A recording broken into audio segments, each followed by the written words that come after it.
मन को प्रभु में लगा लो।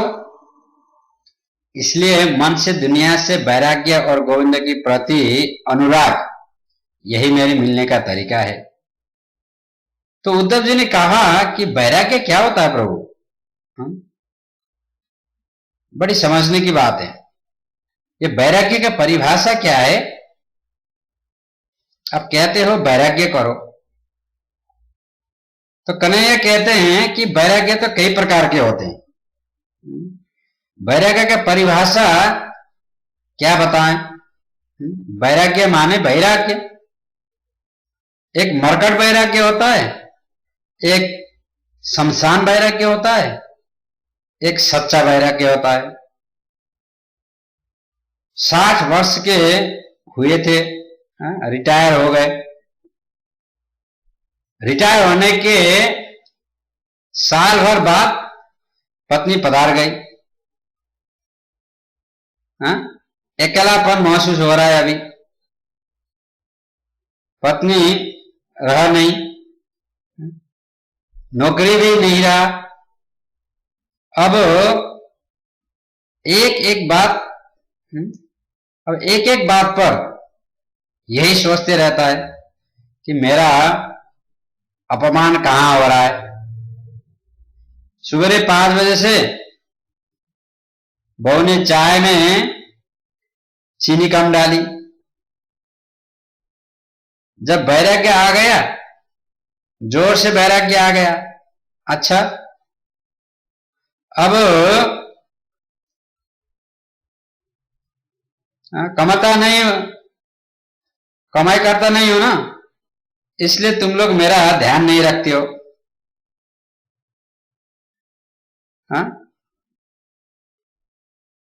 पत्नी चली गई, नौकरी भी चली गया, नौकरी भी नहीं रह गया। बेटा जो है सुबेरे जाता है ऑफिस में और शाम को आता है, और जब शाम को आता है तो फिर टीवी देखता है और सो जाता है। उसको मालूम भी नहीं है कि इस घर में मैं पिताजी भी रहता हूं, पिताजी भी हैं। और बहू के हाथ में तो ऐसी है, बहू की हालत तो ऐसी है, कभी सब्जी में नमक ज्यादा डाल दी, कभी चाय में चीनी कम डाल दी। तो क्या हुआ, एक दिन उसने मन बना लिया, वृंदावन जाऊंगा, उधर जाकर के भजन करूंगा, और जीवन में तुम लोगों के पास कभी आना नहीं है। ऐसा मन बना करके उसने बेटे को कह दिया, परिवार को कह दिया कि अभी हमको नहीं आना है, हमको वृंदावन जाना है, भजन करना है। एक छोटी सी कुटिया बनाकर उधर ही रहूंगा, और कभी रासलीला देखा, तो कभी कथा सुना, कभी संतों के साथ सत्संग करने जाऊंगा, तो कभी क्या करूंगा, परिक्रमा लगा दूंगा, कभी क्या करूंगा। इस प्रकार से प्लान बना रहा था, योजना बना रहा था वो, और फटाक से उसने निर्णय किया जाने का। ये करूंगा वो करूंगा बोल के प्लान बना लिया, मन भटक रहा है, और अंततः परिवार से कह देता है। और यदि नाती पोता का कभी याद आया तो तुम लोग को उधर ही लेके आना पड़ेगा, मैं आने वाला नहीं हूं। यदि शादी वादी करोगे नाती का, यदि तुम्हें आशीर्वाद चाहिए तो तुमको उधर ही लाना होगा, उधर ही आना होगा तुम लोग को, मैं आने वाला नहीं हूं।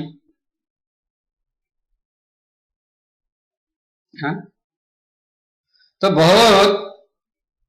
बहू ने क्या किया, चरणों में गिर पड़ी और माफ कर दीजिए पिताश्री, गलती हो गई। डॉक्टर मना किया था ना, आपको शुगर देना मना है, इसलिए मैं, नहीं नहीं नहीं, एक दिन की बात नहीं है बेटी, एक दिन दो दिन की बात नहीं है, ये तो रोज का नाटक है, हा? तो इस प्रकार से बेटी, बहू जो है वो तो डॉक्टर के मना करने पर कम कर रहे थे, लेकिन इनका बुढ़ापा में मन देखो विचलित हो रहा है, हाँ?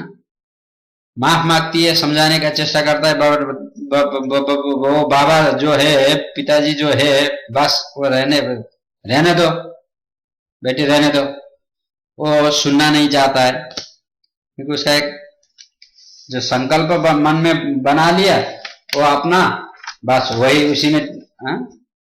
जमा रहा है, टिका रहा है। तो इस प्रकार से 20-25 जोड़ी जो अपने कपड़े थे, तो कपड़े में प्रेस करके अटैच में रख लिया, हाँ? सजा वजा करके, और लगभग 5 बजे की, हाँ, समय, शाम के समय आई थी।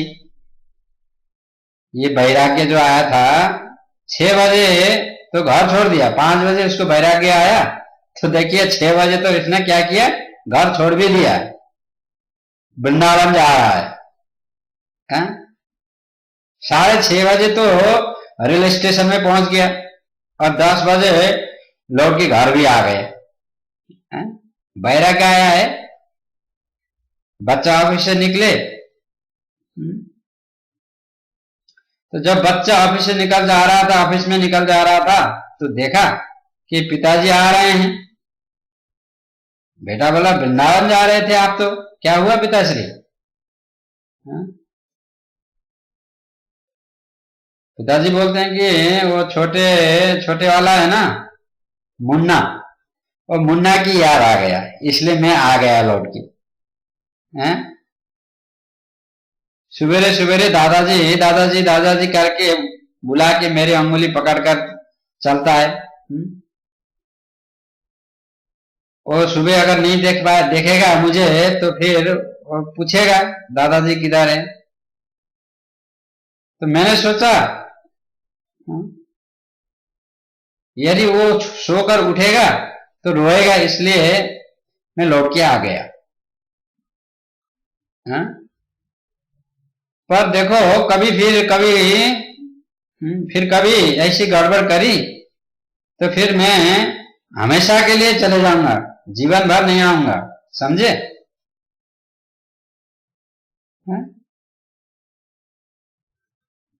तो ये एक प्रकार का वैरागी है। अचानक वैरागी आ गया, किसी में मन नहीं लगा, और वो क्षण भर में वो खत्म भी हो जाता है, वो रहता नहीं है। मरकट वैराग्य, बंदर एक डाली पर रुकता है? नहीं रुकता है। बंदर कभी भी एक डाली पर नहीं रुकती है ना? कभी इधर डाली में, कभी उधर डाली में, कभी इधर कभी उधर, और कुत्ता रहता है एक से दूसरे में। हमें वैराग्य आवे, वैराग्य आवे जाता है जैसे ज्वर घाट आता है। ये शमशान वैरागी दूसरा है फिर। तो इस प्रकार से जो मरकट बैरागी है, वो ज्वर घट आता है ना समुद्र में, वैसे ही उसी प्रकार से वो आते रहते हैं और जाते रहते हैं। घर आते हैं, फिर आते ही ठंडा हो जाते हैं। और ये जो दूसरा होता है शमशान बैरागी है, मरकट बैरागी और शमशान बैरागी। ये शमशान जो बैरागी बहुत जोर से आता है, किसी की मृत्यु हो जाती है और हम लोग साथ में जाते हैं ना, बोलते बोलते जाते हैं कि राम नाम सत्य है, राम नाम सत्य है, राम नाम सत्य है ना। तो इसको यानी कि इस समय जो वैराग्य आता है उसको कहते हैं शमशान वैराग्य।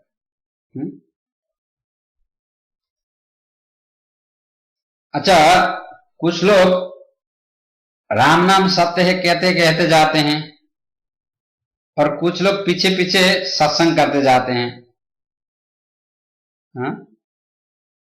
सत्य कह रहा हूं, बहुत वैराग्य आता है। एक संत कहते थे, एक संत कहते थे कि बड़ी यात्रा कम करो और शुभ यात्रा ज्यादा करो, ये सती यात्रा है।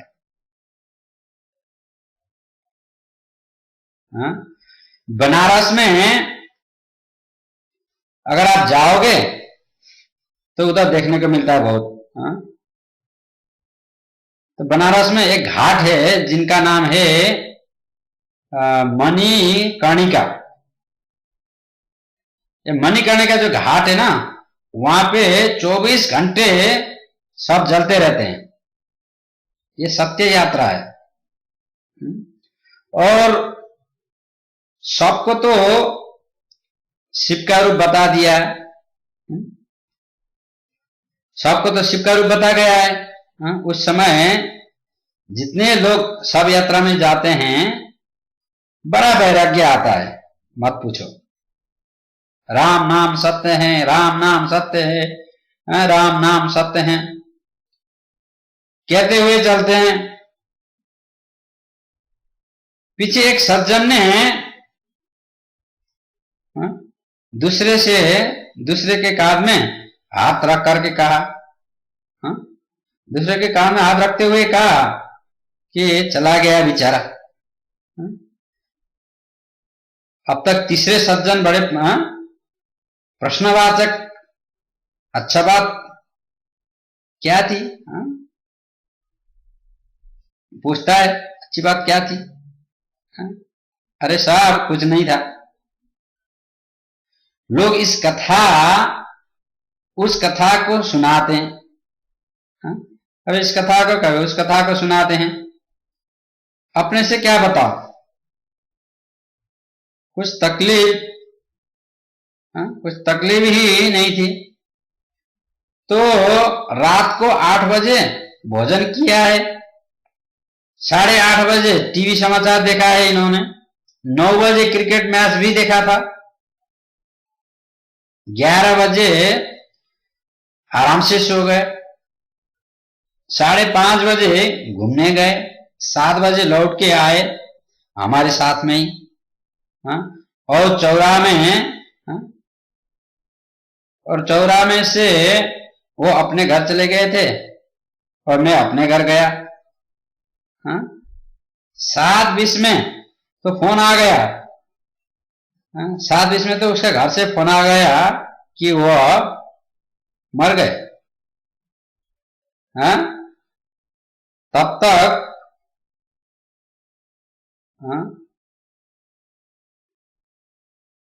तक तो चौथे सज्जन बोलते हैं कि भाई जी सबको जाना तो जाना ही है, कौन बच सकता है। शरीर को ले गए, चिता पे रखा, आंसू आए। एक बोले क्यों परसों विवाद कर रहे थे, उससे भूल गए? बताओ इसके संग क्या गया? इसके संग गया क्या? न पत्नी गई, न बच्चे गए, न परिवार गए, न धन गया, न संपत्ति गई, कुछ भी इसके साथ में गया नहीं। पर साहब जी ऐसे नहीं बोल सकते हैं वो। साथ में तो गया है। यदि पुण्य किया हो गया तो पुण्य का खजाना गया, हा? और यदि पाप किया हो तो पाप की गठरी गई। जो कर लेंगे वही साथ जाएगा।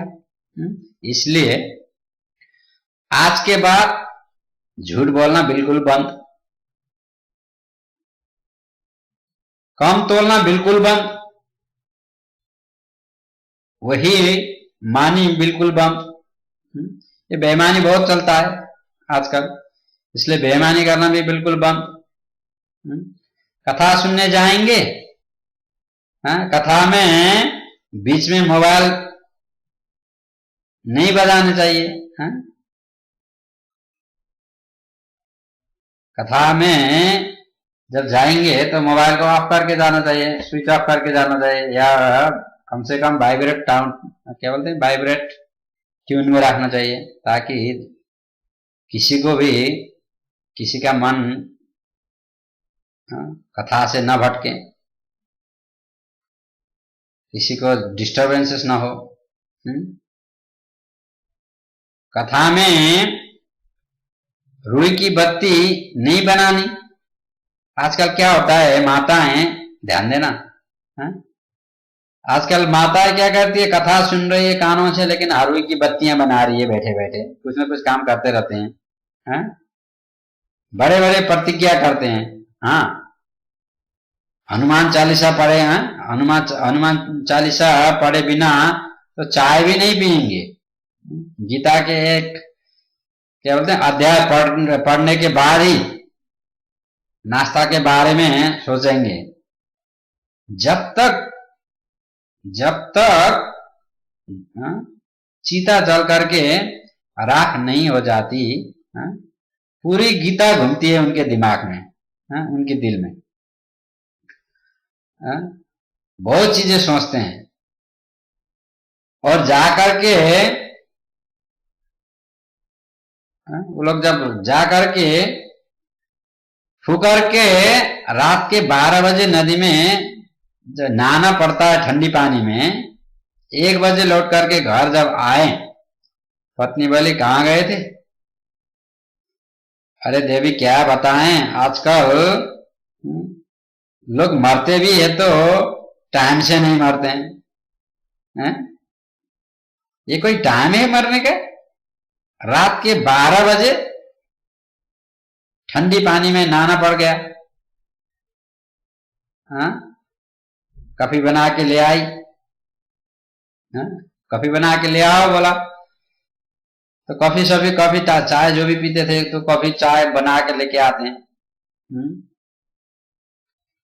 अरे वाह, कहते थे वहां पर भजन करेंगे, माला जपेंगे।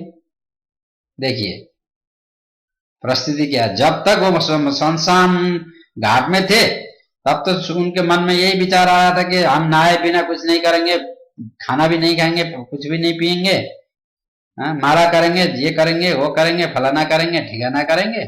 और आप देखिए, जैसे लाश को पानी में बहा दिया, जला करके राख को बहा दिया, और लौट के जब रात को घर आए तो सबसे पहले वो सारा ज्ञान जो मन में जो चल रहा था, प्लानिंग चल रहा था, वैराग्य जो आया था, सब भूल गया। आते ही उन्होंने चाय की, कॉफी की, जो भी उनकी आदत है पीने की, भाषा वो मार डाली अपनी धर्म पत्नी से।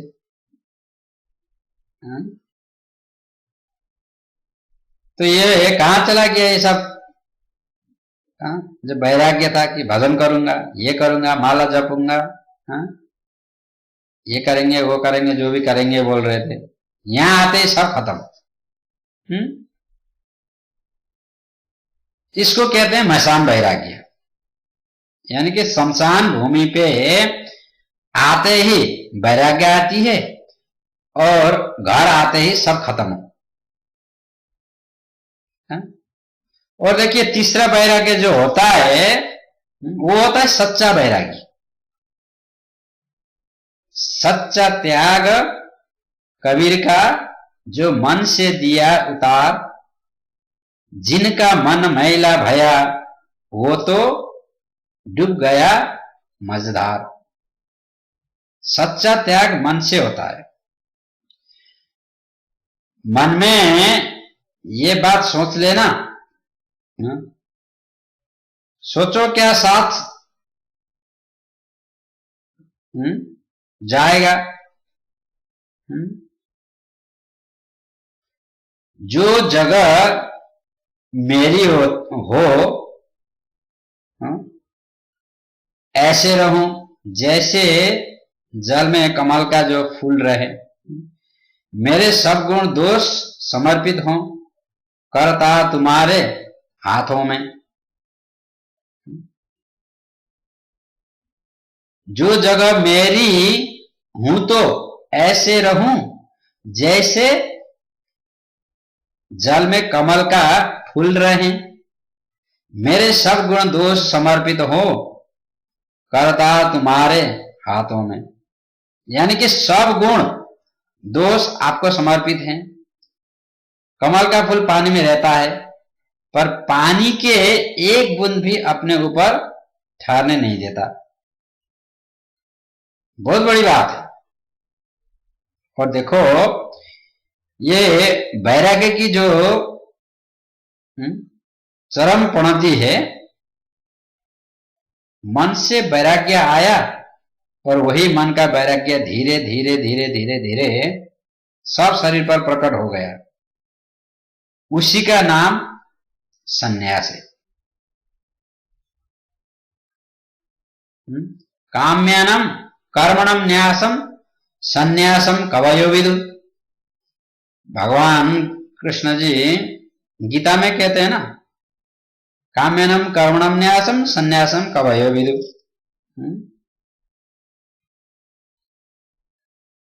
काम्य कर्म का जो न्यास है वही संन्यास है। अब उद्धव जी महाराज ने बड़ा सुंदर प्रश्न किया है संन्यास के बारे में। लेकिन मुझे लगता है ये विषय बहुत सुंदर है, सुनने लायक है। हम संन्यास धर्म की व्याख्या कृष्ण की मुंह से उद्धव को दी गई सुने। उससे पहले आइए किशोरी जी का थोड़ा सा स्मरण कर लें। जो सरस किशोरी है, उनकी कृपा हो जाए यदि, तो वृंदावन में बास मिल जाए और गोविंद के पीछे पीछे चलने लग जाए। क्योंकि बिना किशोरी के कृपा से तो वृंदावन में बास संभव नहीं है, और किशोरी की कृपा बिना तो कन्हैया का कृपा भी प्राप्त करना दुर्लभ है, ऐसा बताया गया है। बोलिए जय श्री कृष्ण। तो इसलिए सबसे पहले किशोरी जी का आशीर्वाद लेना जरूरत है।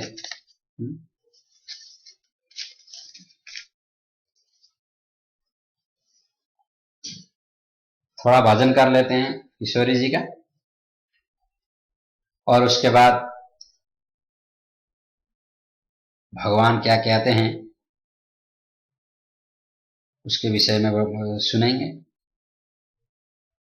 बोलिए श्रीमती राधा रानी की जय, किशोरी की जय।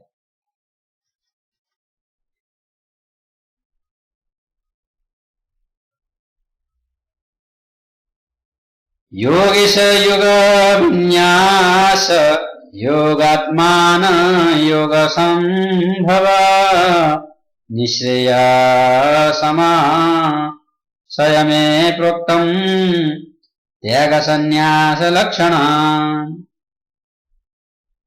आप योग के अधीश्वर हैं, पर आपसे विशेष निवेदन करूंगा। वैसे बहुत शांति से सुन रहे हैं आप लोग। ये प्रसंग जो भगवान कृष्ण उद्धव को बता रहे हैं ना, ये भागवत का बिल्कुल अंतिम संवाद है और कहते हैं संवाद लोक प्रेम से सुने। हाँ? तो संपूर्ण भागवत सत्संग यानी कि भागवत का सारांश इसमें है। हाँ? निचोड़ इसमें है। उद्धव कहते हैं कि आप योग के अधीश्वर हैं, योगेश्वर हैं। हे प्रभु, मुझे ये बताइए सन्यास किसे कहते हैं? मान लीजिए मैंने सन्यास ग्रहण कर लिया, तो सन्यासी के जीवन में क्या होना चाहिए? भगवान कहते हैं जो प्रश्न आप करते हो, हमसे यही प्रश्न राजा यदु ने किया था भगवान दत्तात्रेय जी से। बड़े उच्च कोटि के संत भगवान दत्तात्रेय, बड़ी अद्भुत उनकी मनस्थिति। और दत्तात्रेय महाराज बोलते हैं कि गुरु तो वही होते हैं, लेकिन वास्तविक गुरु तो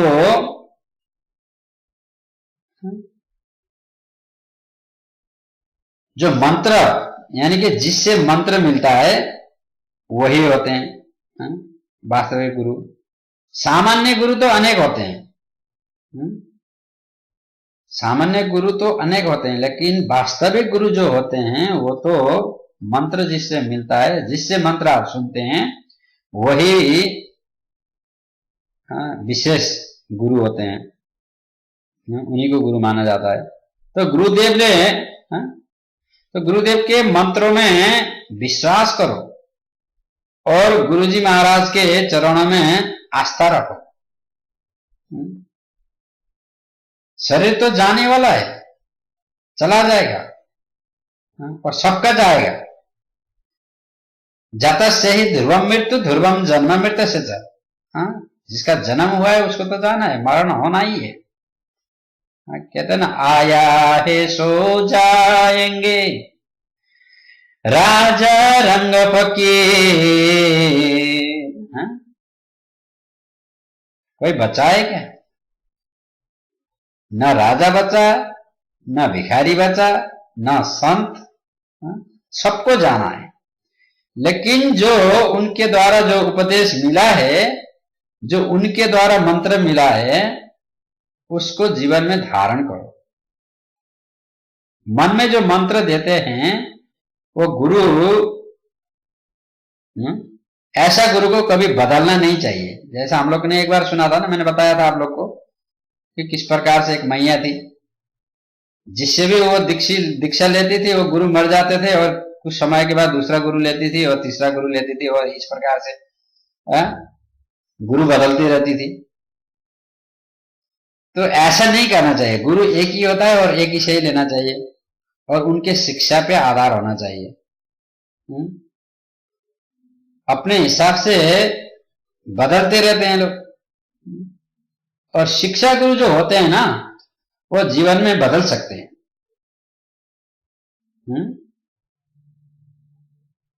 जिससे भी अपना सकते हैं शिक्षा गुरु, यानी कि जिससे भी आपने शिक्षा प्राप्त किया, जिससे भी आपको शिक्षा मिले, वो शिक्षा गुरु हैं।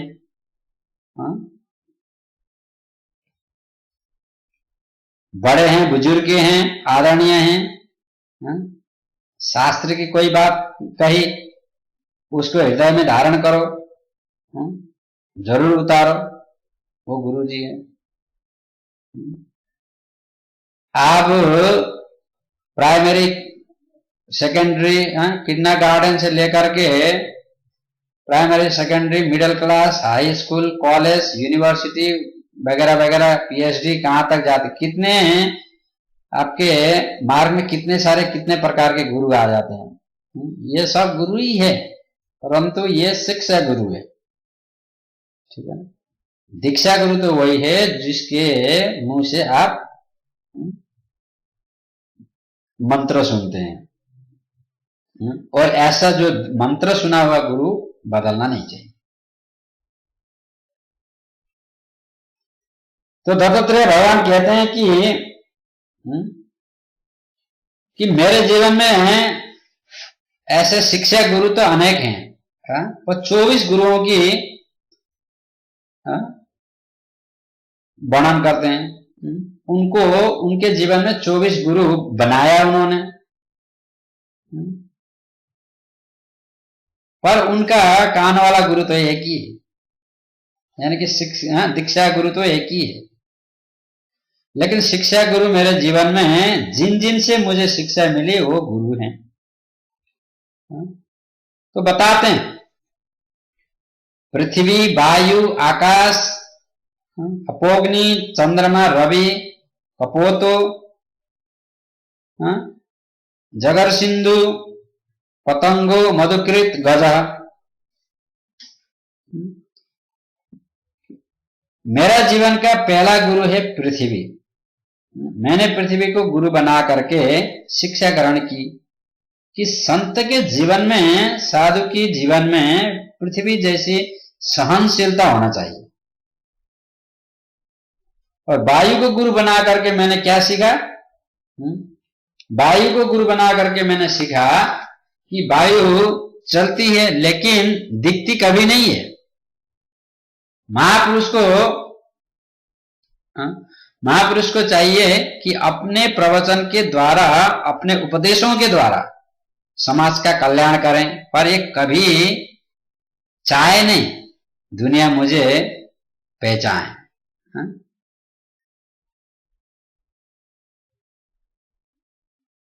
और तीसरा है आकाश। आकाश को गुरु बना करके मैंने परमात्मा तत्व के बारे में जाना। देखो, आकाश का सीधा सा अर्थ है अवकाश। वास्तव में तो अवकाश को ही आकाश कहते हैं। अवकाश मिले, बोले जय श्री कृष्ण। आकाश हमारे पेट में है, इसलिए हम भोजन करते हैं। यदि न हो तो भोजन जाए कैसे? कोई बता सकता है कि आकाश कितना लंबा है, कितना क्या बोलते फीट चौड़ा है? नहीं, कोई नहीं बता सकता है। तो जैसे आकाश अनंत है वैसे परमात्मा भी अनंत है। अपने मन को अनंत में लगाओ।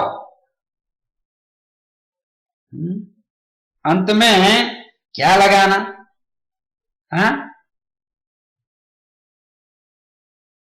शक्ति।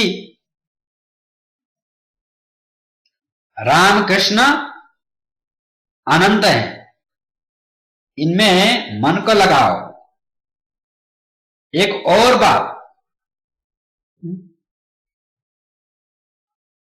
दत्तात्रेय भगवान जी कहते हैं कि चौथा, मैंने जल को भी गुरु माना और जल को गुरु बना करके शिक्षा प्राप्त की। ऐसी वाणी बोलिए मन का पाख खोई, अन्यों के शीतल करही आप शीतल होय। वाणी को निर्बल बनाओ, शीतल बनाओ। हमारे भारतवर्ष में, विशेष करके भारत में, 2 जगह के ब्राह्मण बहुत विद्वान होते थे। उसमें पहला स्थान है कश्मीर। कश्मीर का कश्मीर बताया गया है, यानी कि कश्मीर रहा। और कश्मीर विप्रों की बड़ी पवित्र भूमि है।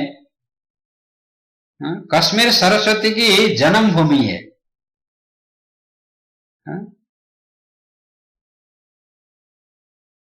शारदा जो है सरस्वती, उनका जन्म स्थान कहाँ है? कश्मीर में है। इसलिए विद्वानों का वहां गढ़ माना जाता है। विद्वानों की भूमि रही कश्मीर। वहां एकदम नवयुवक विद्वान तैयार हुआ। क्या प्रकांड विद्वान, एकदम संस्कृत में बोलते वेदांत का प्रकांड, बिल्कुल नई उम्र, लगभग 30-35 वर्ष की अवस्था। और प्राचीन भारत में दिग्विजय होती थी, जैसे युद्ध में दिग्विजय होती थी ना, वैसे ही शास्त्रार्थ में भी दिग्विजय करते थे पहले पहले। राजाओं की तरफ से सब व्यवस्था तैयार किया जाता था। हजारों लाखों लोग सुनते थे। और इस दिन भी ऐसा ही हुआ। राजा ने तैयार किया, राज्य की तरफ से सब तैयारी हो गया, और देश विदेशों के विद्वान लोग आ गए। हजारों नर नारियां सुन रहे हैं। विद्वान लोग मंच पर बैठे हैं और शास्त्रार्थ कर रहे हैं। शास्त्रों की चर्चा चल रही है। और जो जीत जाता था उसको राजघराना की ओर से पुरस्कार मिल जाती थी। समाज में उसका सम्मान बढ़ता है।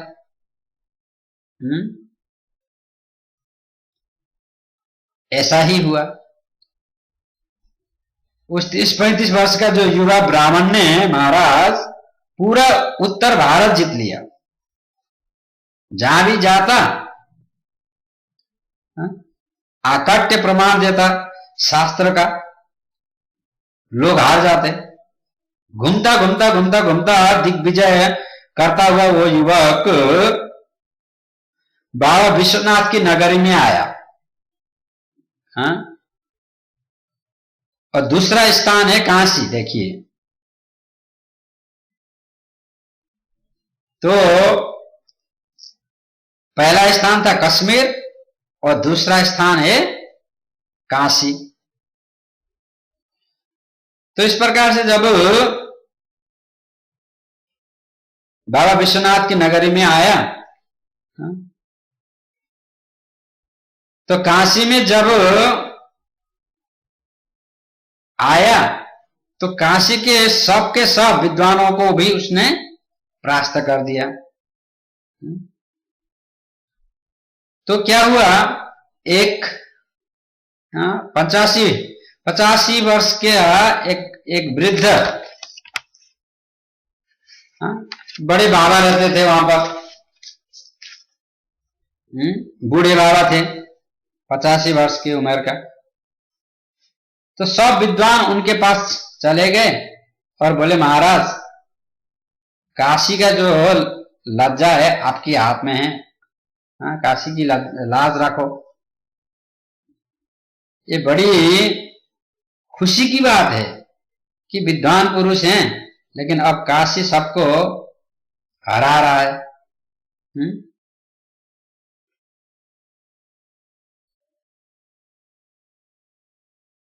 तो इस प्रकार से बूढ़े बाबा ने, ठीक है, उसको बुलाओ, कल हमारे साथ शास्त्रार्थ होगा।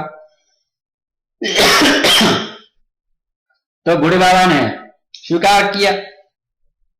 शास्त्रार्थ करने गए, लाखों लोग एकत्रित हुए। कश्मीर का तो 35 वर्ष का युवा ब्राह्मण, काशी की 85 वर्ष का वृद्ध ब्राह्मण, ये दोनों आमने सामने बैठ के शास्त्रार्थ करने जा रहे हैं। ये खबर चारों तरफ फैल गया। तो सब लोग आए देखने के लिए। सब लोग बैठे, लाखों नर नारी सुन रहे हैं। अब महाराज शास्त्रार्थ जब चला, अखट्य प्रमाण उसने दिया, लेकिन उस जो वृद्ध ब्राह्मण ने सबका काट कर दिया। क्या वेद, क्या वेदांत, क्या उपनिषद, क्या मीमांस, क्या दर्शन, वो प्रश्न करें, ब्राह्मण उसका तुरंत जवाब दे। और परिणाम ये हुआ, प्रातः 9 बजे से प्रारंभ हुआ वो सत्संग रात्रि के 10 बजे तक। और वो जो युवा ब्राह्मण, कश्मीर का जो वृद्ध ब्राह्मण था, उनसे परास्त हो गया, हार गया, सभा संपन्न हो गई। लेकिन उस युवा ने अपने कक्ष में आकर के सोचा कि मैंने 10-10 दिन से 10-10 दिन तक बिना नींद लिए शास्त्रों का अध्ययन किया, 20-20 घंटे पानी में रह करके मैंने साधना किया, मंत्रों का मैंने जप किया, उनको भी साबित किया, पर मैं हार गया। मैं हारा कैसे? अब जीवन में जीने का कोई मतलब ही नहीं रहा मेरे लिए। तो ऐसा सोचने लगा। और जब उसने मरने के लिए तैयारी हो गया, तो क्या हुआ, ये बात फैल गया, पूरी काशी में प्रचार हो गया कि वो युवा जो ब्राह्मण है मरने को चाहता है, वो जीना नहीं चाहता है, अभी एक दिन भी उसको जीना नहीं है। उसने कह दिया कि कल का सूर्य अस्त बाद में होगा, मैं जल में समाधि ले लूंगा, गंगा में जीवित ही समाधि ले लूंगा, ऐसा कह दिया। तो हाहाकार मच गया, हाहाकार उठ गया पूरा काशी में। तो इस समाचार, यह समाचार काशी के राजा को भी पता चल गया, काशी के राजा के पास तक पहुंच गया समाचार। तो बोले महाराज, राजा कहते हैं आकर के समझाते हैं, राजा बोलते हैं महाराज ऐसा मत करो, आप जैसे विद्वानों के राष्ट्र को जरूरत है। काशी के राजा तो सब व्यवस्था कर देते, बोले नहीं, मेरे जीवन का जीने का लक्ष्य खत्म हो गया, मैं मरना चाहता हूं और सूर्यास्त होने से पहले मैं जल में समाधि ले लूंगा।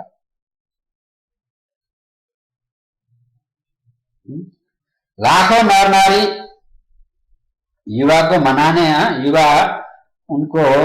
मनाने के लिए चली, लेकिन उस युवा को किसी की एक न सुनी, उस युवा ने किसी की एक नहीं सुना। और क्या किया, कक्ष बंद कर लिया, अपना कक्ष में चला गया और कक्ष बंद कर दिया। और इस प्रकार से किसी का सुना नहीं उसने, और एकदम निर्णय ले लिया कि कल का सूर्य अस्त होने से पहले समाधि ले लूंगा।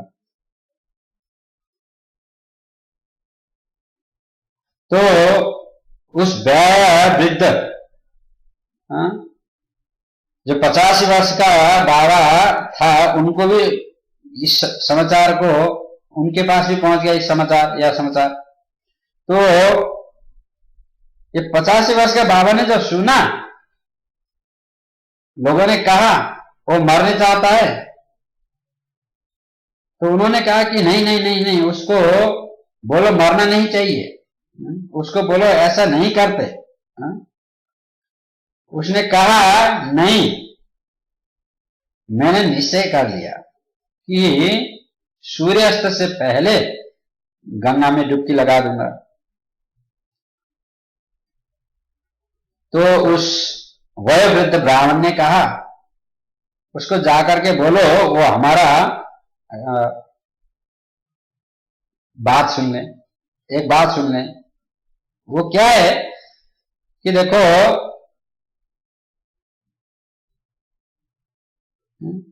वो हारा हुआ है और मैं जीता हुआ हूं, तो हारने वाले को जीतने वाले की बात मानना चाहिए। एक बार वो मुझसे आकर के जरूर मिले, फिर भले वो यदि मरना चाहे, मर जाए, मुझे कोई फिक्र नहीं है, चिंता नहीं है, लेकिन मुझसे जरूर एक बार मिले। वो 35 वर्ष का जो युवा था, उस वयोवृद्ध के पास मिलने के लिए आया। उस बूढ़े ब्राह्मण ने दौड़ से उसे गले से लगाया और प्रेम की आंसुओं से उसका सिर भिगो दिया। बोले, बेटा तुम विद्वान तो हो, एक पुस्तक की ज्ञान होता है, एक अनुभव की ज्ञान होता है।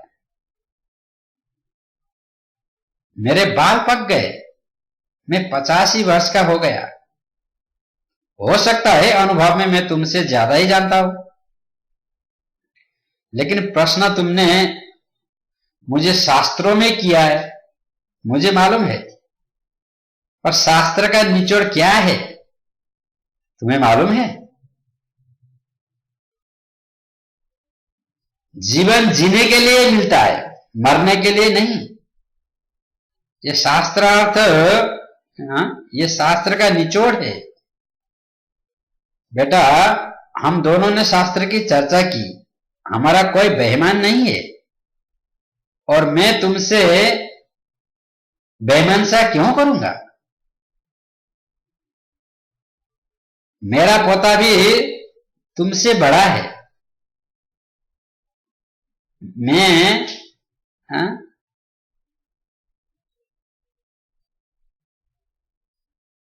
पता है रात भर सोचता रहा कि कितना बड़ा विद्वान प्रकट हुआ है हमारे राष्ट्र में। तुझ पर मुझे गौरव है, तेरे जैसे विद्वान इस राष्ट्र को बहुत जरूरत है। मैंने कुछ भी कहा, शास्त्र का ज्ञान और अनुभव का कहा, तुम्हें बुरा लगा, इसका मुझे खेद है,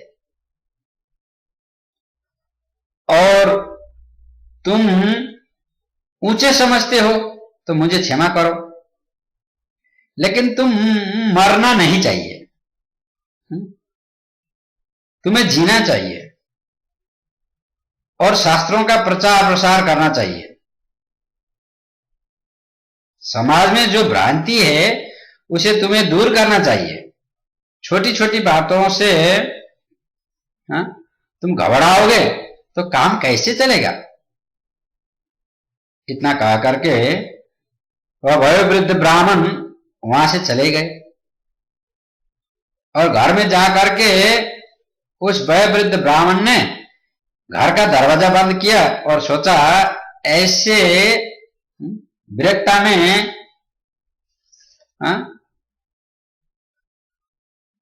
ऐसे विरक्ता में लेकर के क्या करूंगा,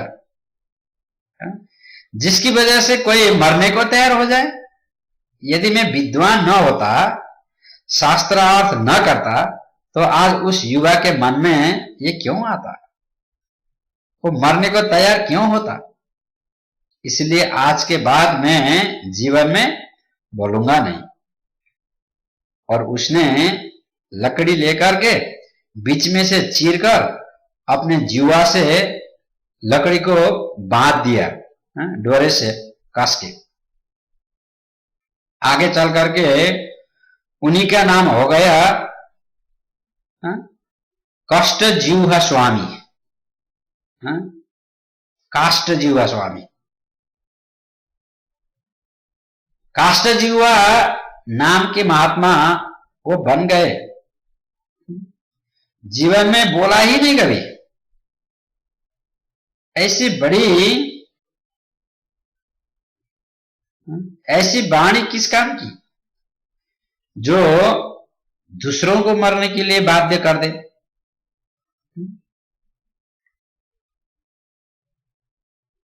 अपनी दृष्टि है। ऐसे वाणी बोलिए मन का पाप खोए, और अन्न को शीतल करही आप शीतल होए।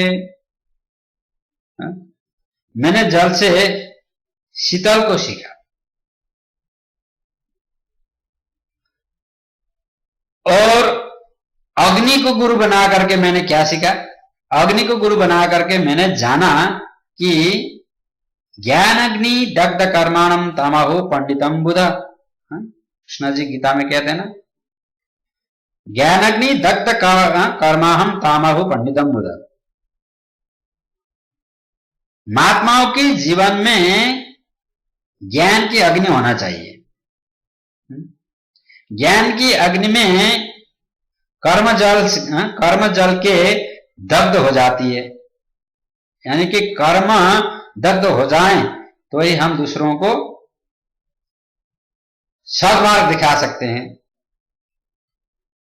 तो ही दूसरों को सही रास्ता दिखा सकते हैं। और कबूतर को मैंने गुरु बनाया। मैंने कबूतर को गुरु बना करके क्या सीखा? संत के लिए दुनिया उसकी अपनी है और कोई उसका अपनी नहीं है। कबूतर से सीखा हमने। एक कबूतर था, देखो दत्तात्रेय जी ने जो गुरु बनाए, पंच महाभूतों को भी गुरु बनाया उन्होंने। भूमिरपो नलो वायु खम्म न बुद्धि रेवच। उनके पंच महाभूत भी गुरु हुए, पृथ्वी जल तेज वायु आकाश। मैंने कबूतर को गुरु बना के सीखा कि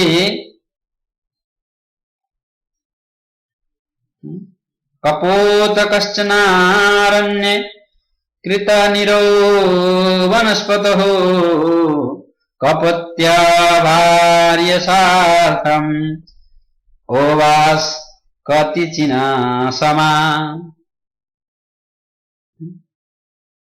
बहुत ध्यान से सुनना।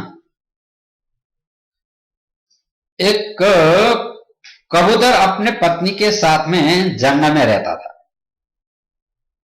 उसके 4-5 बच्चे थे। एक बार क्या हुआ कि पत्नी को साथ में लेकर के वो चूरा ढूंढने के लिए लेने के लिए दूर चला गया, और बच्चों को वहीं पे अपने घर में ही पेड़ पर छोड़ करके चला गया। तो क्या हुआ, पीछे से एक बहेलिया आया, वहां पर आकर के वहां अन्न के दाने डाल दिया। तो जब अन्न के दाने डाला तो कबूतरों के बच्चों ने देखा, तो चुगने के लिए वो वृक्ष से नीचे आ गए। और जैसे वो लोग नीचे आ गए और चारा खाने शुरू किया, तो क्या हुआ, जाल में फंस गए।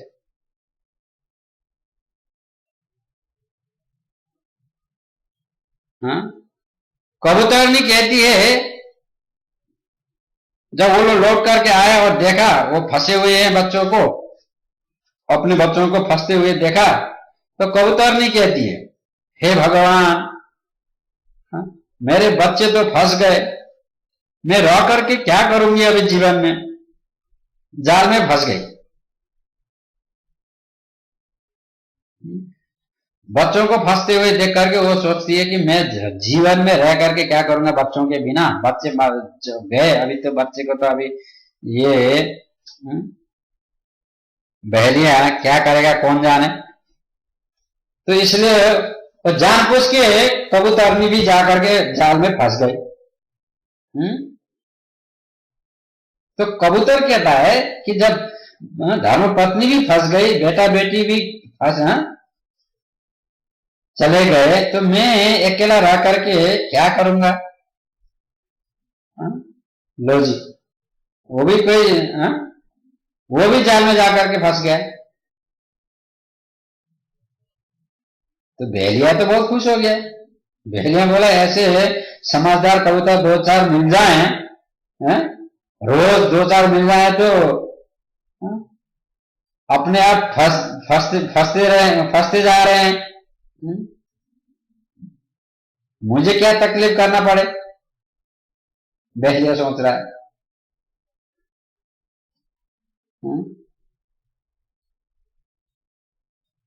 मैंने उन कबूतरों को गुरुओं के लिस्ट में भी लिख दिया और एवं कुटुंब शांतात्मा द्वंद्व नाम पतात्रिवत्, ऐसे कुटुंब के प्रति कबूतर की तरह आसक्ति होगी तो मोह के जाल में फंसेगा। इसका तात्पर्य यही है कि कबूतर की भांति आसक्ति नहीं होनी चाहिए कुटुंब में, और फंसेगा और निश्चिंत रूप में फंसेगा और बुरी तरह से फंसेगा। तो महात्माओं को चाहिए कि सारी दुनिया उसकी है और कोई उसका नहीं है।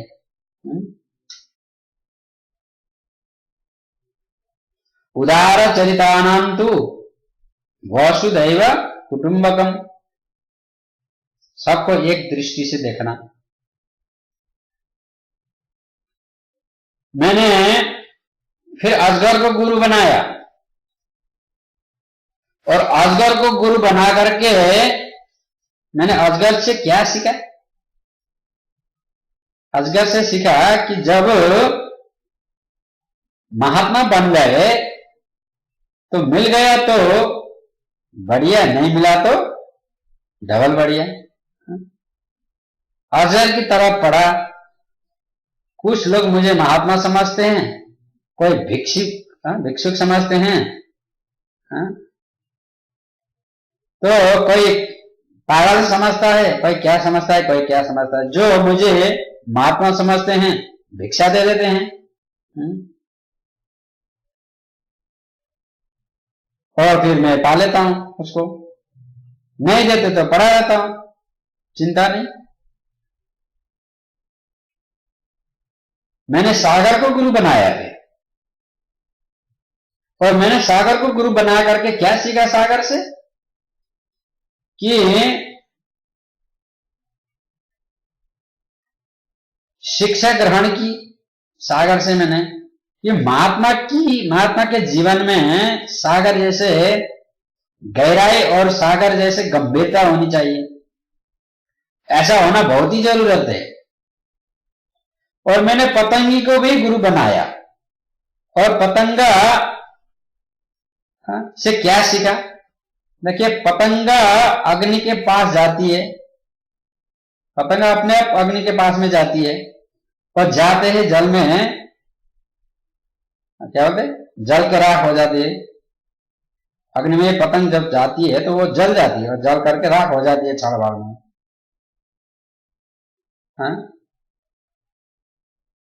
उसी प्रकार स्त्री संग नहीं करना चाहिए। मैंने मधुमक्खी को भी गुरु बनाया और मधुमक्खी को गुरु बना करके क्या सीखा मैंने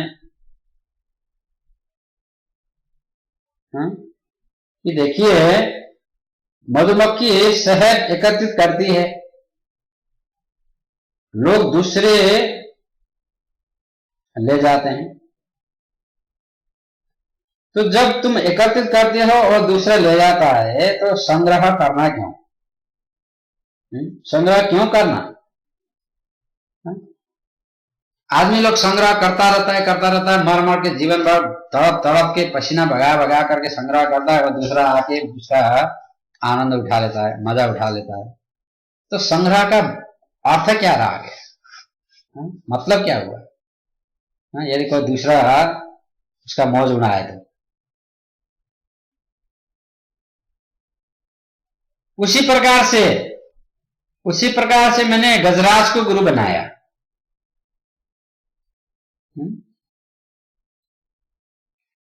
लकड़ी की पत्नी को सत्य समझ करके पकड़ने के लिए दौड़ता है।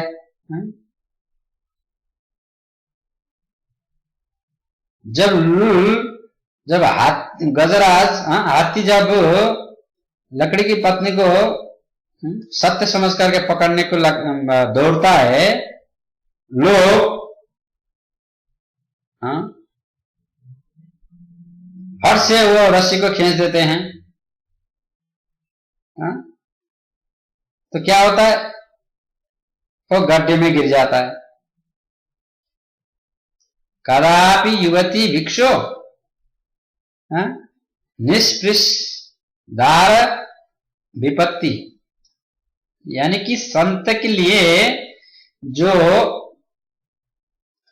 नारी जाति है सब मां के बराबर है, सभी मां के बराबर है। देखिए बंगला भाषा में सबको मां बोलते हैं। बंगला भाषा में संस्कृत का बड़ा मेल है, बहुत शब्द संस्कृत का है, संस्कृत से आते हैं। और बंगला भाषा का जो पद है ना, बहुत ही मिठास है, तो वहां पर नारी को मां बोलते हैं, मातृ, ओ मातृ। इसमें देखो माताजी बोलते हैं। देखिए संत के नजर में सब मां है और बेटी है। वैसे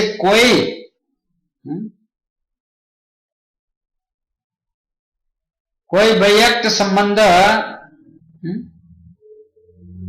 किसी से नहीं है, मैंने सीखा। दत्तात्रेय भगवान जी कहते हैं, मैंने गुरु बनाया भौंरे को। मैंने गुरु बनाया भौंरे को, और भौंरे से क्या सीखा? देखो भौंरा फूल पर बैठता है, उसके रसों को चूसता है, गंदगी कभी नहीं लेता। कभी कथा में जाएं, कभी सत्संग में जाएं, अच्छा ही ग्रहण करो। किसी की बेइज्जती बुराइयों को देखने में अपनी एनर्जी क्यों खर्च करो?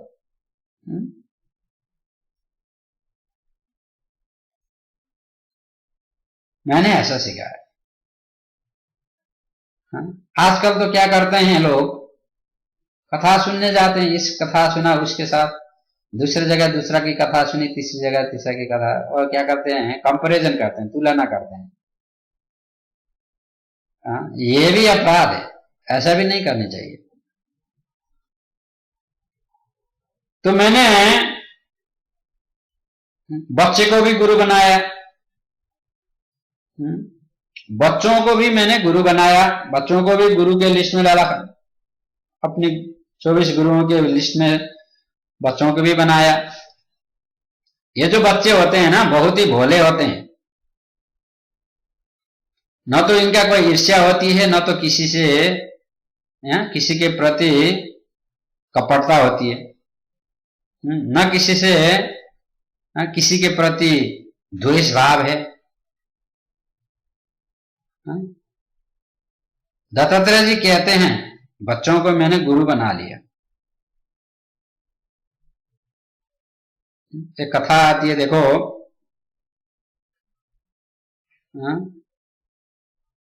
एक गांव में गरीब आदमी रहता था। बेचारा बहुत ही गरीब था वो। अब क्या हुआ, और लकड़ी बेचने के लिए जाता था रोज, और जो कमाई करता था लकड़ी बेच करके उसी से अपने परिवार को पालता था। तो आज भी ऐसे ही हुआ, लकड़ी बेच करके 2-4 रुपया कमाता, हाँ, परिवार को पालता, हाँ, परिवार का पालन पोषण करता, हाँ, परिवार में एक पत्नी है, एक नन्हा सा बच्चा है, हाँ, जैसे तैसे परिवार पालता था। अब हुआ क्या है कि एक दिन उसके बचपन के 5 मित्र उसके घर में आ गए। 5 मित्रों को देख करके बहुत ही खुशी तो हुई, पर दुखी भी हो गया बेचारा। पत्नी से बोला, हाँ, अभी आ तो गए हैं तो उनको, हाँ, कुछ तो चाय पानी देना पड़ेगा, हाँ, उनके लिए कुछ तो बंदोबस्त करना पड़ेगा, कुछ है कि नहीं। पत्नी बोली, घर में तो कुछ नहीं है, रोटी बना के हम लोगों ने खा ली, एक रोटी मैंने मुन्ना के लिए रखा है, वो बीच में यदि भूख लगा तो खा लेगा, और तो घर में बिल्कुल कुछ नहीं है। अब आप फिर लकड़ी बेचने जाएं और फिर आटा खरीद के लेके आ जाएं, हाँ? तो फिर रोटी बना दूंगी। उसने कहा, देखो मेरे बचपन के मित्र हैं, हाँ? मेरे बचपन के मित्र आए हैं 5, अरे कुछ नहीं तो इन्हें चाय पानी तो दे दो, हाँ? चाय पानी तो देना चाहिए। पत्नी बोली, तो फिर आप एक काम कीजिए। आदमी बोला, क्या? बोली, ऐसा करिए, आप जो हैं बाजार से 5 रुपया की कुछ चीजें ले आओ। 1 रुपया का दूध, 1 रुपया का चाय पत्ती, 1 रुपया की चीनी, हाँ? इस प्रकार से 1 रुपया की भुजिया बना करके आप कुछ लेके आ जाओ, हाँ? और 1 रुपया की मिठाई, हाँ? मैं 5 को एक प्लेट में सजा दूंगी, मिठाई और भुजिया को, और दूध चाय पत्ती में, बस चाय पी लेंगे मित्र। अरे देवी, वो तो ठीक है, 5 रुपया का उधार कौन देगा हमको, हाँ? 5 रुपया का उधार के लिए विश्वास करेगा कौन मुझे? और मान लो मैं ले भी आया तो मैं उसको चुकाऊंगा कैसे, हाँ? चुकाया जाएगा कैसे? पत्नी बोली, आप नहीं समझते जी, देखो पत्नियां कितनी बुद्धिमान होते हैं, हाँ? आपको नहीं मालूम। अब आप ये तो सोचो, अब ये 5 लोग आए हैं हमारे घर में, हैं? ना, और नाश्ता करके जाएंगे, तो ये लोग कम से कम हमारा मुन्ना के हाथ में 5 रुपया तो रखेंगे। आप ध्यान मेरी तरफ रखना। उसमें कहा, हाँ, उसने कहा कि ठीक है। बेचारा बाजार में गया और 5 रुपया की सारे चीजें ले आया, चाय बन गई, भुजिया बन गए, और देखो मिठाइयां भी धर दी, ऐसा कर दिया। अब वो 5 ने क्या किया, हाँ? 5 ने कहा, गरीबी और अमीरी तो अपने पास है, लेकिन तुम बहुत बुद्धिमान हो, और बहुत अच्छा लगा तुम्हारे घर आए हम। अच्छा, चलते हैं अभी। तो इस प्रकार से अब वो लोग गए तो बच्चे के हाथ में 5 रुपया रखने भूल गए, बच्चे के हाथ में रखना भूल गए। पत्नी बोली वो तो गए। पति बोले कोई बात नहीं, जंगल जाता हूं, आज ज्यादा लकड़ी और लेके आऊंगा, और ले आ करके एक एक रुपया करके 5 दिन में चुका दूंगा। शेठ जी को बोल दूंगा सर माफ करो। अब जैसे वो जाने के लिए लगा, महाराज द्वार पर पहुंच ही रहा था, द्वार पर पहुंची होंगे, ये वापस लौट करके आए।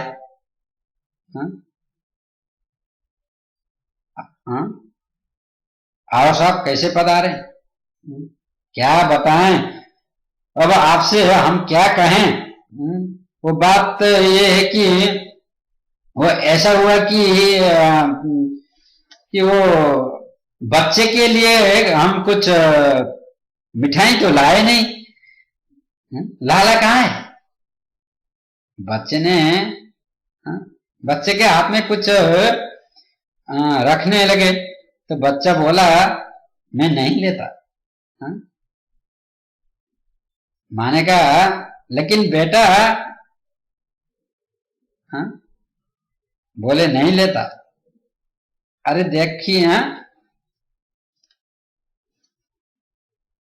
मित्र लोग बोलते हैं कि देवी देखो तुम बोल दो, तुम बोल दो ना ये बच्चा क्यों नहीं लेता है। माँ ने कहा रहने दीजिए।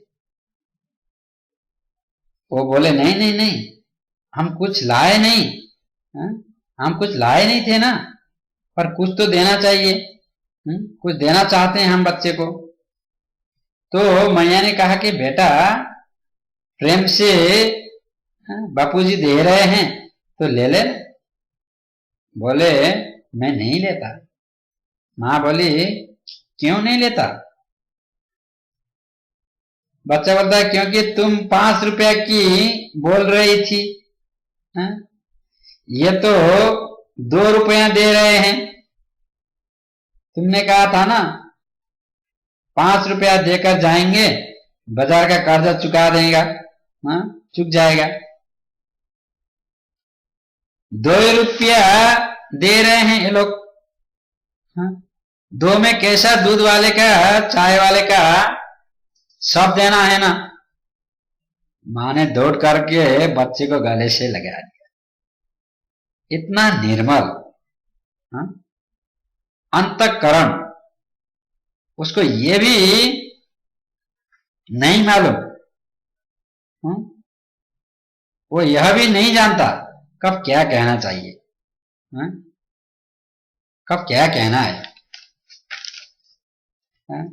मैंने उस बच्चे को गुरु बनाया, इसीलिए उस छोटे से नन्हे बालक को, और उस बालक को गुरु बना करके मैंने क्या सीखा कि न मे मानव मंस्तो न चिंता गेह पुत्रिणाम आत्मक्रीडा आत्मरति टीचरा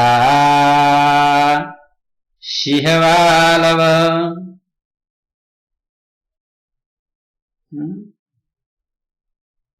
यानी कि घर में किसी की मृत्यु हो गई, बच्चा तो खेल रहा है, उसको तो मालूम नहीं है, वो तो सोच रहा है कहां गए, जी गए, खेलने में मस्त है। आत्म क्रीड़ा आत्मरति, यानी कि मैं अपने आत्मा में क्रीड़ा करता हूं, अपने आत्मा के साथ मेरी रति है, बस मैं इधर पड़ा रहता हूं। कुछ लोग कहते हैं बहुत पहुंचा हुआ संत है, मुझे माला पहना देते हैं तो मुझे कोई खुशी नहीं होती। कुछ लोग इधर से निकलते हैं तो कहते हैं नंगा बाबा, कभी नहाते नहीं धोते नहीं, ऐसे पड़े रहते हैं, 2-4 मुट्ठी बालू फेंक देते हैं। मैं उनसे नाराज नहीं होता, क्योंकि सम्मान और अपमान तो शरीर का है ना। सम्मान और अपमान तो शरीर का है, आत्मा का नहीं। यही मैंने जाना, यही मैंने जाना है और यही मैंने सोचा है। मैंने मछली को भी गुरु बनाया। इसी प्रकार से मछली से मैंने क्या सीखा? मैंने मछली को गुरु बनाकर मछली से क्या सीखा? कि जीवा पर काबू रखना चाहिए। मछली क्यों फंस जाती है, कैसे पकड़ जाती है? जीवा पर काबू नहीं है। कांटे में कोई खाने की चीज लगा देते हैं, मछली पकड़ने के लिए दौड़ती है और फंस जाती है। ऐसे ही जितम सर्वम जितेरसे,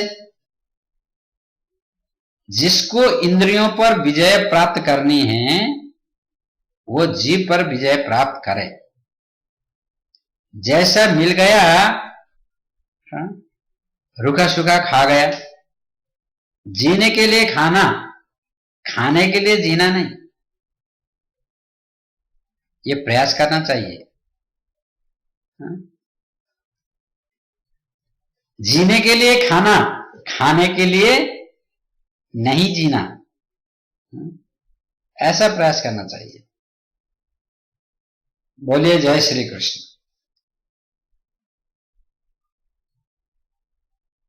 एक ने पूछा, दत्तात्रेय जी आप अकेला क्यों रहते हो?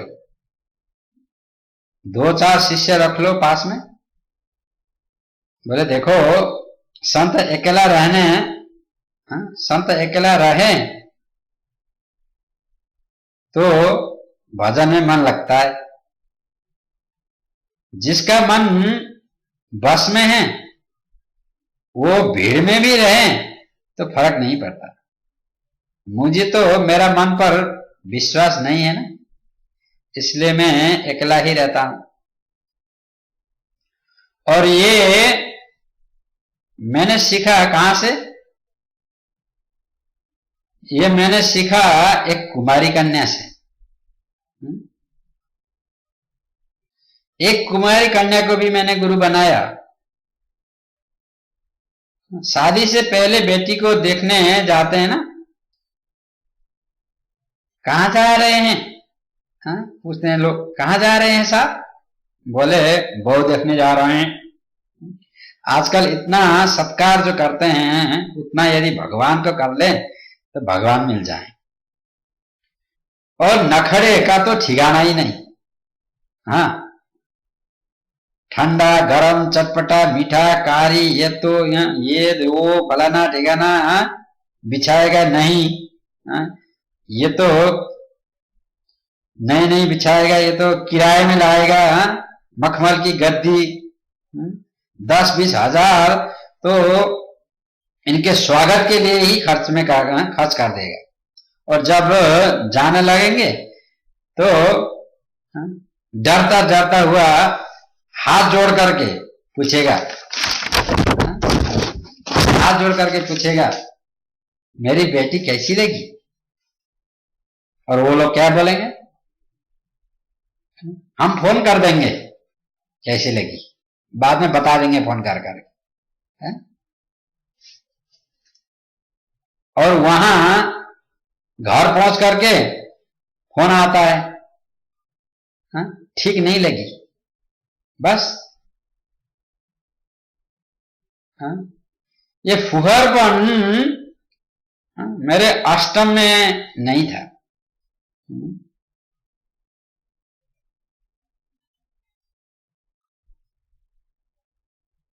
वह ये टेढ़ा बनता है, ये शादी हो रहा है कि क्या सौदा हो रहा है? बोलिए जय श्री कृष्ण। किसी कन्या को देखने के लिए दादी भी गई, वर भी गया, बहन भी गई, किसान की बेटी, मां घर पे थी नहीं। दादी जी को तो इतनी अच्छी लगी, वो बहू हार पहना दिया, गोद में फल रख दिए, 10-10 कांच की सौभाग्य की चूड़ियां पहना दी। देखो साहब जी, आपकी बेटी मेरे घर की बहू बन गई, अब इसी बेटी की हाथ की भोजन पा करके जाऊंगी।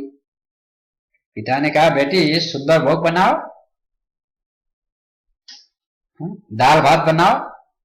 अब बेटी ने अंदर देखा तो चावल तो था नहीं, धान तो पूरे कमरे में भरे थे। तो बेचारी बेटी ने क्या किया, अब किसान की बेटी है ना, सो धान उसने निकाल करके ओखल में डाली, धान कुटा से कूटने लगी। तो दादी सासू जी ने जो चूड़ियां पहनाई दी थी ना, वो खम खम खम खम खम खम बजने लगी।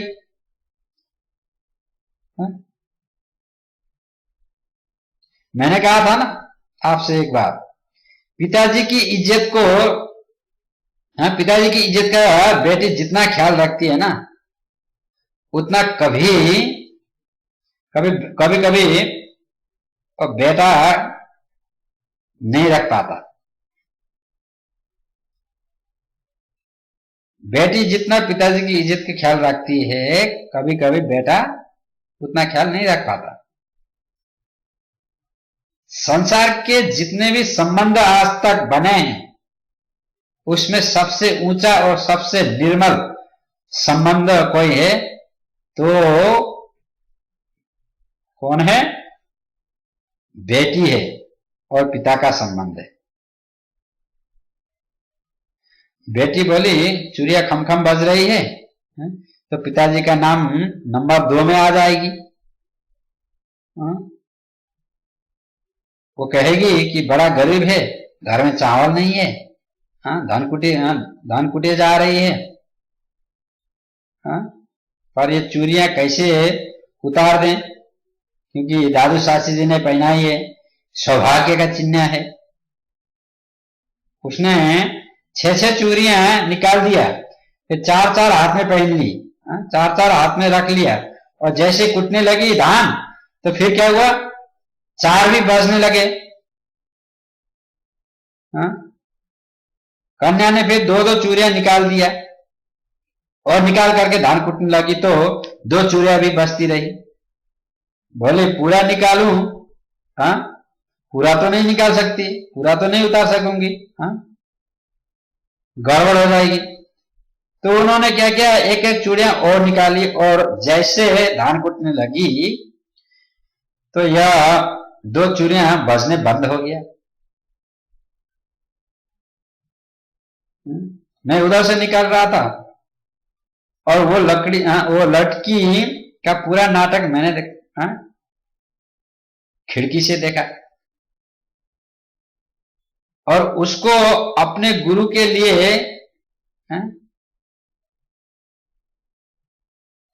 लिस्ट में लिख लिया, गुरु के लिस्ट में, अपने गुरु के लिस्ट में लिख लिया उसको भी। और मैंने क्या सीखा मालूम है, बासी बहुनम कलहो भवेत वार्ता वयोरपि एकै विचरितम साधु कूर्मा यैव यकंकड़ा। यानी कि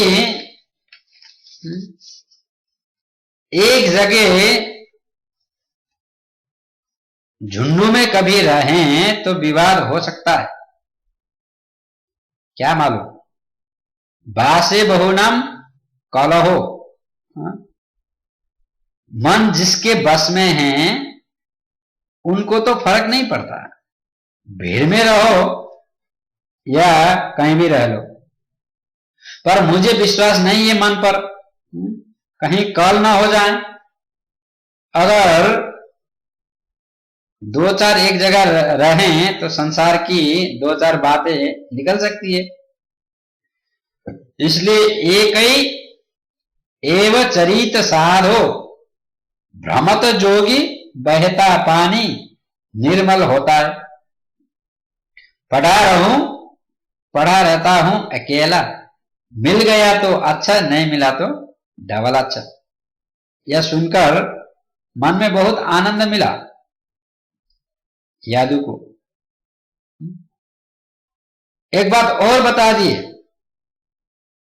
कभी तो आपको ये लगता होगा कि ये बात मिल जाए तो ठीक हो जाता, ये मिल जाता तो ज्यादा अच्छा रहता। पर देखो, किसी चीज की आशा नहीं करनी। आशा तो जीवन में कभी मत करो, कभी करो ही मत। संत को चाहिए आशा तो केवल गोविंद से मिलने को करो, बस। आशा करें तो केवल गोविंद से मिलने के लिए, अन्यथा नहीं। संसार की वस्तुओं की क्या आशा करनी है? संसार की वस्तुओं की क्या आशा करनी? आशा में बड़ा दुख है। हाँ यदु, ये बात तो मैंने एक वेश्या से सीखा, और वेश्या को मैंने गुरु बनाया इसीलिए। और वेश्या से मैंने क्या सीखा? हाँ,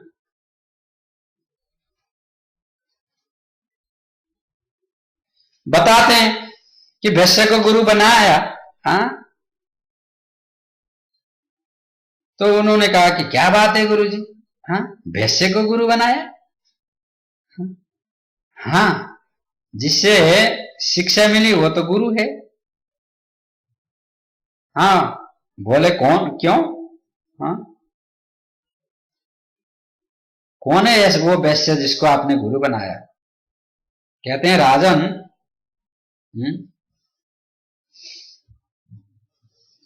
राजा जनक के राज्य में रहती थी एक पिंगला नाम की वैश्य।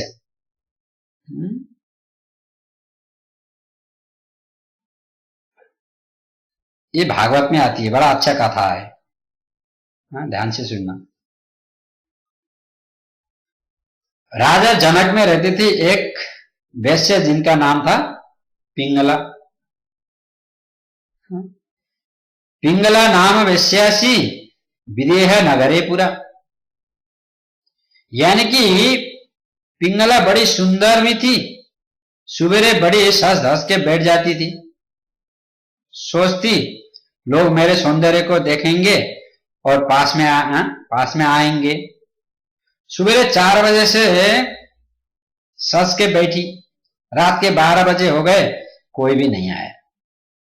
फिर सुबेरे नहा धो करके फिर बैठी, रात हो गई, कोई नहीं आया। एक दिन उसके मन में बहुत ही ग्लानि हुई।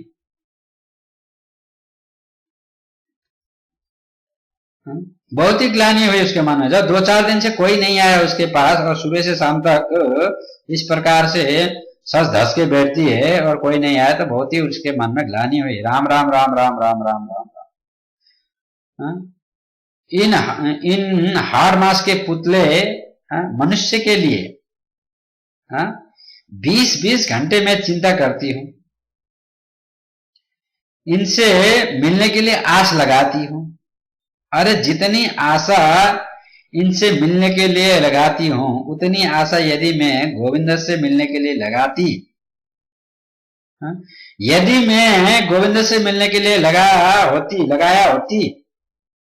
होती तो आज कन्हैया मेरे गोद में खेल रहे होते। आशा उसने प्रभु से लगाई है।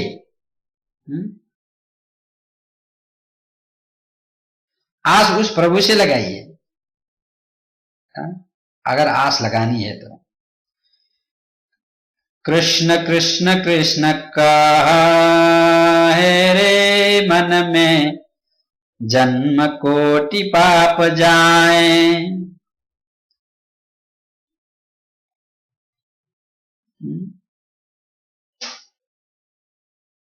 झड़ में कट तेरे जगत बावरे के संग बावरो न भय रे। भगवत चरणारविंद धड़ कर के गहरे बार बार कहते तू सुनत नहीं बेहरे। कहते गोविंद सदा आनंद मेरे। मैंने उसको गुरुओं के लिस्ट में लिखा।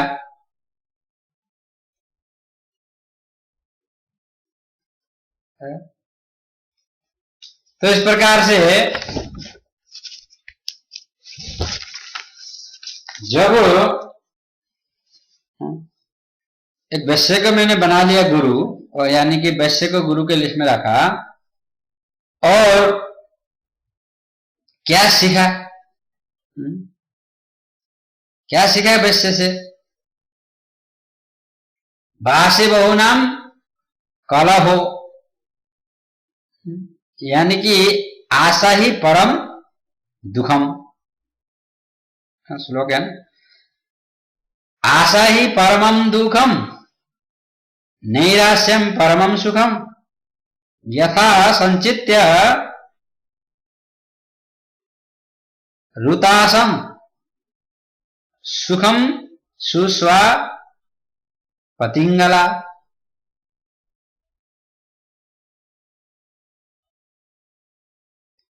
आशा ही सबसे बड़ा दुख है, पर निराशा में सबसे बड़ा सुख है। क्यों आशा करें? किसकी आशा करें? मिले तो अच्छा, नहीं मिले तो नहीं मिले तो भी अच्छा।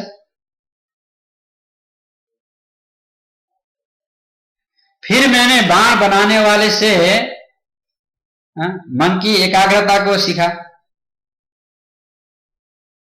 कोई लोग सोचते हैं कि एकांत मिले तो भजन करें, कोई लोग भीड़ भाड़ को भी एकांत बना लेते हैं।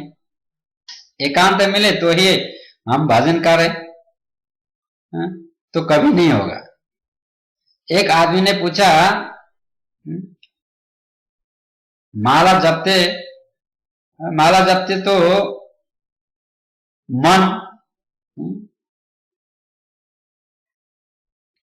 माला जपते तो मन नहीं लगता है।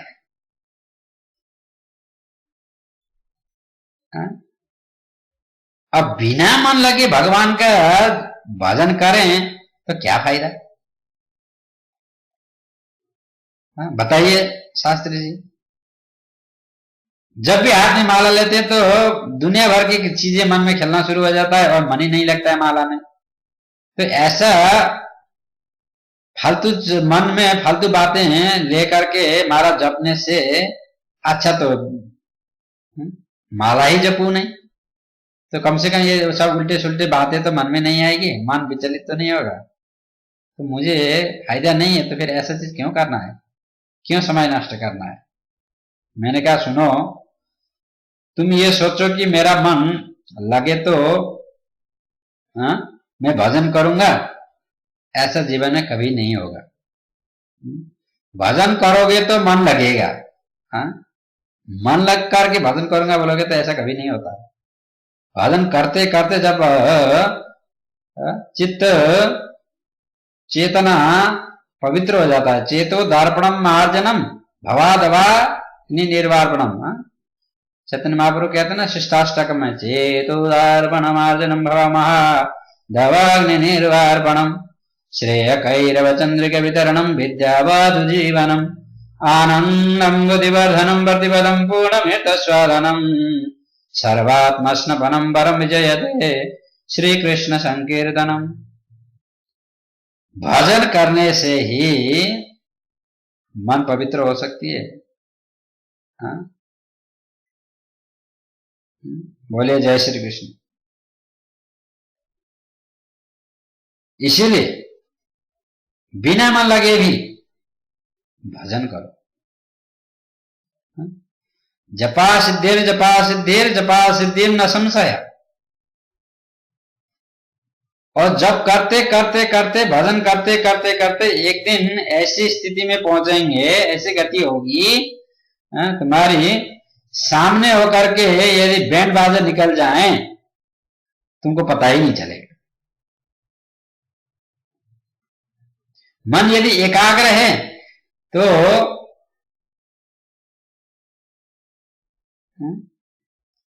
अगल बगल में क्या हो रहा है पता नहीं चलेगा। एक घटना है, एक बार जापान में बहुत बड़ा सा भूकंप आया था। तो भूकंप आया और जब भूकंप आ रहा था तो भूकंप के मारे, डर के मारे सब लोग दौड़ा दौड़ कर रहे हैं इधर उधर। और ऐसे भी वहां तो बहुत भूकंप आता रहता है, इसलिए लकड़ियों के घर बनाते हैं। तो एक स्वामी जी कथा कर रहे थे। तो जब भूकंप आया और लोग सब भाग गए, सब बाहर निकल गए, पर स्वामी जी वहां नहीं, स्वामी जी नहीं निकले। स्वामी जी वहीं के वहीं रह गए, आंख बंद करके वहीं पे रह गए। जब भूकंप रुका और एक एक करके लोग आने लगे तो किसी ने पूछा कि स्वामी जी आप नहीं भागे? स्वामी जी ने कहा ये भागा तो मैं भी था, लेकिन फर्क यही था कि आप लोग बाहर भागे और मैं अंदर भागा। बोलिए जय श्री कृष्ण। ऐसी भक्तिवेदांत स्वामी शील प्रभुपाद जो इस्कॉन के संस्थापकाचार्य हैं, अंतर्राष्ट्रीय श्री कृष्ण भावनामृत संघ के, इस्कॉन हरे कृष्ण हरे राम के, उनका भी ऐसा ही एक घटना घटी थी। रशिया में कुछ विश्व युद्ध हो रहा था, वर्ल्ड वॉर 2 ऐसे कुछ हो रहा था। तो चारों तरफ से बम फेंक रहे थे, युद्ध हो रहा है, चारों तरफ से दौड़ा मारा मार हो रहा है, तो लोग चिल्ला रहे हैं, दौड़ा दौड़ कर रहे हैं। और प्रभुपाद जी अंदर बैठे, राखे कृष्णा मारे के, मारे कृष्णा राखे के। यदि भगवान चाहते हैं बचाने तो कोई नहीं मार सकता है, और भगवान यदि मारना चाहते हैं तो फिर कोई नहीं बचा सकता है। तो उन्होंने कीर्तन करके बैठ गए कमरे में। जब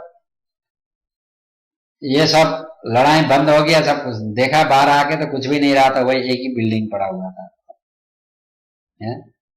तो ऐसे कई उदाहरण हैं, प्रभुपाद जी के जीवन में भी कई उदाहरण हैं, ये तो एकमात्र उदाहरण है। तो इस प्रकार से स्वामी जी कहते हैं कि देखो मैं भी भागा था, पर भागा क्या था कि आप लोग सब बाहर भागे थे, पर मैं अंदर भागा था। यही फर्क है। बोलिए जय श्री कृष्ण। मैं अंदर गया था, तुम बाहर गए थे। मन की वृत्तियां जिसके अंदर हो जाती है, क्या कोई उसको डिस्टर्ब करेगा?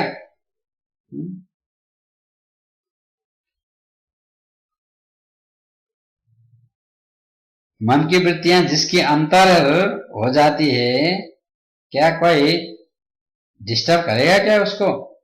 दत्तात्रेय भगवान जी कहते हैं कि जो बाण बनाने वाला भील जो था, अपने बाण को ऐसे कर रहा था, बनाते हैं ना उसमें, और राजा की चतुरंगी सेना बड़े बैंड बाजा की होकर निकल गई। किसी ने भी आकर किसी ने उनके पास आकर के पूछा,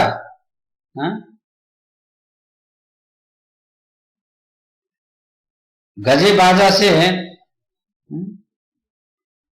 राजा की सेना गए, तुमने देखा कि नहीं साहब, मैं तो बाण बना रहा था, मुझे तो नहीं मालूम हाँ कौन आया और कौन गया सामने से।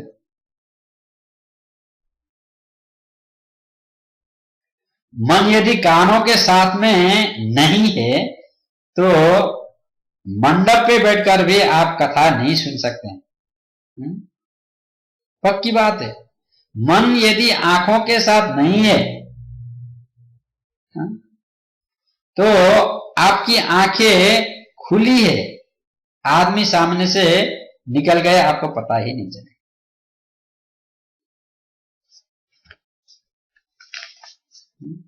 कई बार ऐसा होता है, होता है। महाराज जी 7:30 बजे कल क्या बता रहे थे आप? मैंने कहा बता रहा था। क्या बता रहे थे? मैंने कहा तुम तो सामने बैठे थे, तुमको मालूम नहीं है क्या बता रहा था? बोले नहीं, मेरा ध्यान और कहीं जगह था, बैठा तो सामने था। हा? देख भी आपको, देख भी रहा था आपको, पर वो ध्यान मन और कहीं जगह था। सो आप क्या बोल गए मैंने सुना ही नहीं। देख लो।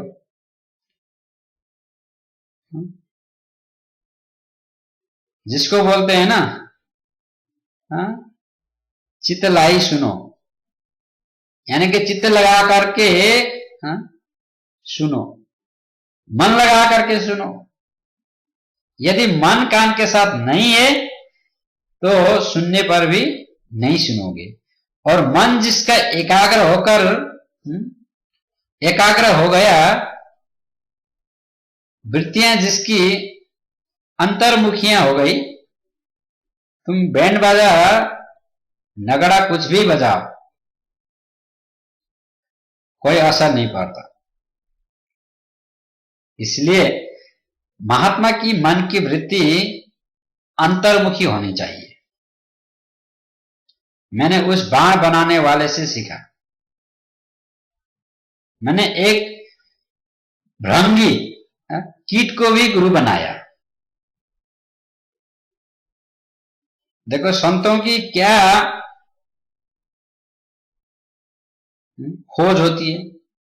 एक भृंगी नाम का कीड़ होता है, और वो कीड़ किसी भी कीड़े को ला करके अपने जाल में फंसाता है। भागवत में लिखा है। और जिस कीड़े को ला करके अपने जाल में फंसाता है, वो कीड़ा टकटकी लगा करके उसको देखता रहता है, डर के मारे देखता है मैं फंस गया इसके उसमें। और लिखा है कि देखते देखते देखते देखते वो कीड़ा भी भृंगी कीट बन जाता है। उसको मैंने गुरु बना करके क्या सीखा? उसको मैंने गुरु बना करके क्या सीखा कि लाली मेरे लाल की जीत देखो चितलाल, लाल ही देख नहीं मैं गई, मैं हूं हे गई लाल। ब्रह्मैभित भवति। ब्रह्म को जानने वाला ब्रह्ममय हो जाता है। और अंतिम गुरु मैंने शरीर को बनाया, यानी कि मेरा अंतिम गुरु है ना शरीर। शरीर से मैंने क्या सीखा? बोले गुरुजी आपने शरीर से क्या सीखा? तो दत्तात्रेय भगवान कहते हैं कि भैया शरीर को गुरु बना करके मैंने सीखा कि 3 बजे मैं गद्दी पर बैठा हूं, और 3 बजे जब मैं गद्दी पर बैठा हूं, बैठते समय जैसा था 5 बजे नहीं है। अब जैसा है वैसे 6 बजे नहीं है, जैसे मैं 5 बजे था वैसे 6 बजे नहीं है, नहीं रहेगा। और 6:15 बजे 6:30 बजे तक तो और बदल जाएगा। ये परिवर्तन, ये जो परिवर्तन है ना, ये परिवर्तन शरीर का धर्म है। महात्मा बुद्ध ने एक ही बार दुनिया का दुख देखा, जब इनके पुत्र नहीं था और बड़ी मुश्किल से पुत्र हुआ राजा के यहां, और जब पुत्र हुआ, ये महात्मा बुद्ध जो पुत्र रूप में जन्मे, तो राजा ने ब्राह्मणों को बुलाया,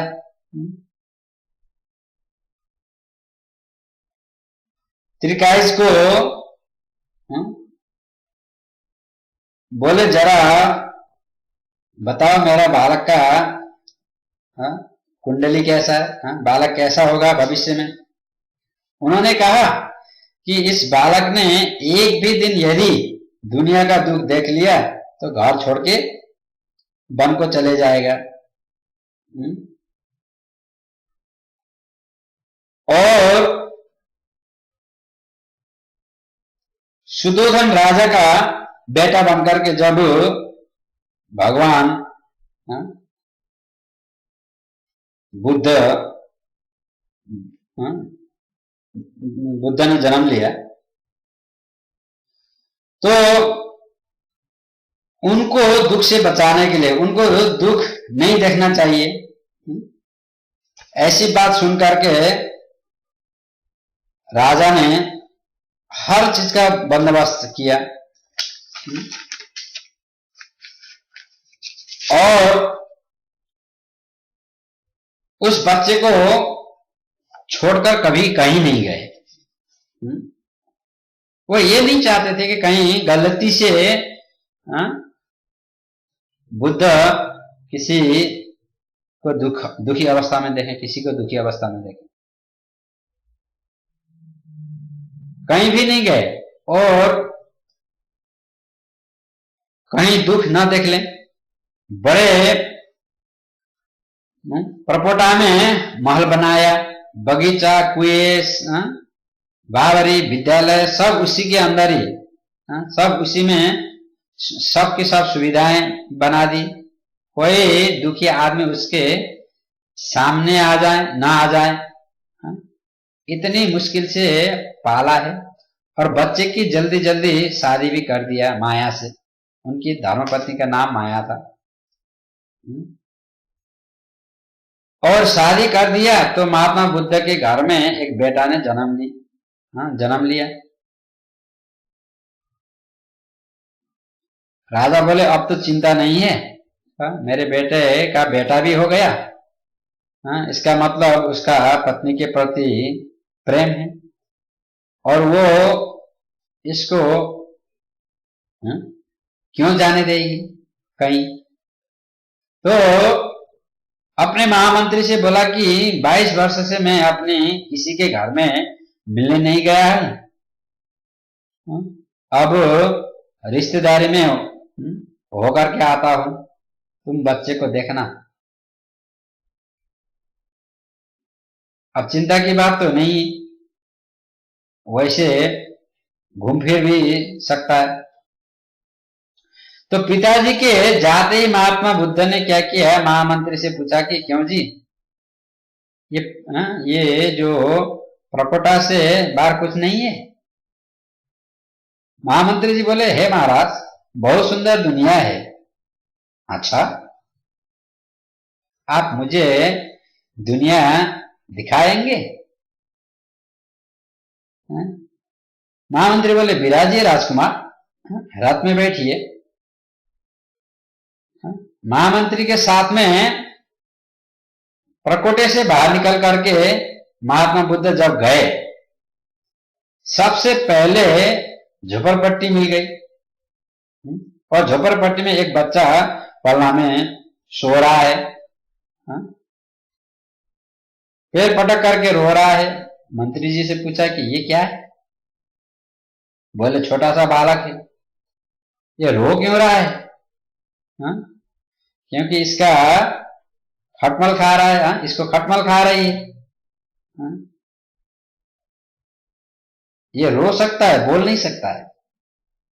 आप भी एक दिन ऐसे ही छोटे बच्चे थे महाराज, नन्हे से बच्चे थे, आप भी इसी प्रकार रोते थे। अच्छा, हाँ,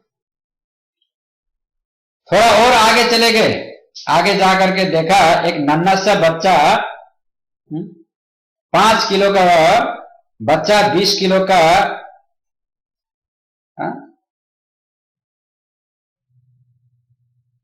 बस्ता कमर में लाद के जा रहा है। मंत्री जी ये क्या है?